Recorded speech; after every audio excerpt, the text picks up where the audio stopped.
কক্সবাজার জেলা জজ আদালত প্রাঙ্গণ। রোববার বেলা 11:30টার দিকে আদালত চত্বরে হঠাৎ গুলির শব্দ, ছড়িয়ে পড়ে আতঙ্ক ও উত্তেজনা। প্রত্যক্ষদর্শীরা বলছেন, হাজিরা দিতে আদালতে আসেন সাবেক ইউপি সদস্য ও জিলঞ্জা ইউনিয়ন বিএনপির সাধারণ সম্পাদক লিয়াকত আলী ও তার সহযোগীরা।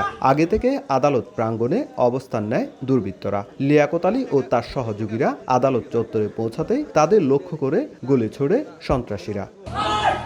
তবে গুলি লক্ষ্যভ্রষ্ট হলে দ্রুত হামলাকারীদের একজনকে ধরে ফেলেন লিয়াকতের লোকজন। এ সময় গুলিবিদ্ধ হন মঈনুদ্দিন নামে এক ব্যক্তি। পরে অন্য দুর্বৃত্তরা গুলি ছুটতে ছুটতে পালিয়ে যাওয়ার চেষ্টা করে। তখন আরও একজনকে ধরে ফেলে পুলিশ।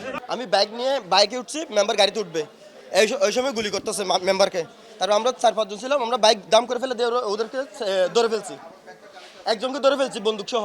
এদিক থেকে একটা ছেলে আইসে লিয়াকত মেম্বারের কি গায়ে গুলি ধরছে, গুলি একটা ফায়ার দিয়ে দিছে, এসে সরে গেছে।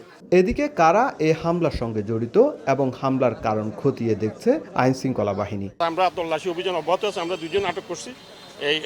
এই ব্যাপারে আমাদের তল্লাশি অভিযান অব্যাহত আছে, পরবর্তীতে বিস্তারিত জানা যাবে।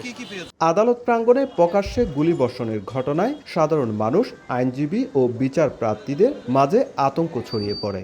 এই মুহূর্তে নিরাপত্তা নিশ্চিত করা যথোপযুক্ত বা সময়ের দাবি আমাদের, এবং আরও অধিক নিরাপত্তা নিশ্চিত করা উচিত। এখানে গুলিবিদ্ধ মঈনুদ্দিনকে আশঙ্কাজনক অবস্থায় উন্নত চিকিৎসার জন্য পাঠানো হয়েছে চট্টগ্রামে।